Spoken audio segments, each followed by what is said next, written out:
kapitan at kagawad nagboxing para sa 500,000 babaeng vice mayor nakipagbunong braso.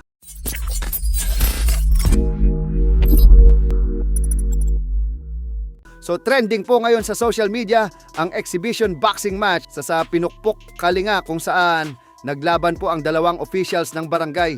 Nagtuos sa ibabaw ng lona ang isang barangay kapitan at kagawad kapalit po ang halagang 500,000 piso para sa proyekto mula sa mayor ayon sa pamunuan.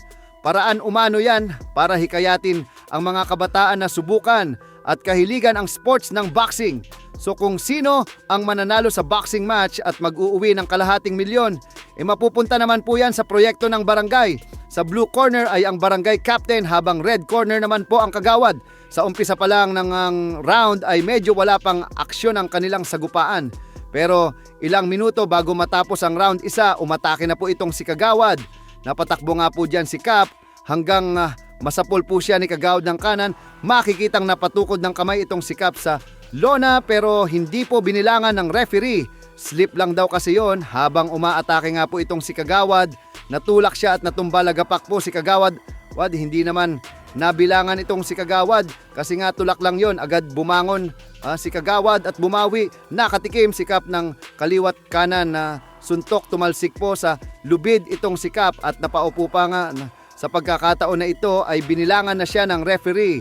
Sa mga sumunod na round, lumamang agad itong si kagawad na magpakawala ito ng mga combo. Makikita na lumulosot nga po yung mga suntok ni kagawad hanggang sa nakipagpalitan na din si Kapyan. Bagsak na naman si kagawad pero na outbalance lang kaya hindi siya binilangan ng referee. Sa mga sumunod pang round, sabayan na silang dalawa. Parang tutumba na nga po dyan si Cap pero hindi bumigay yung tuhod niya at nakipagpalitan na din siya ng suntok. Binibira niya yung katawan ni Cap hanggang itong si kagawad ay naubusan ng hangin at napasandal na lang sa kanyang corner at hindi na maipagpatuloy yung laban kaya nanalo po tuloy itong si Cap via technical knockout.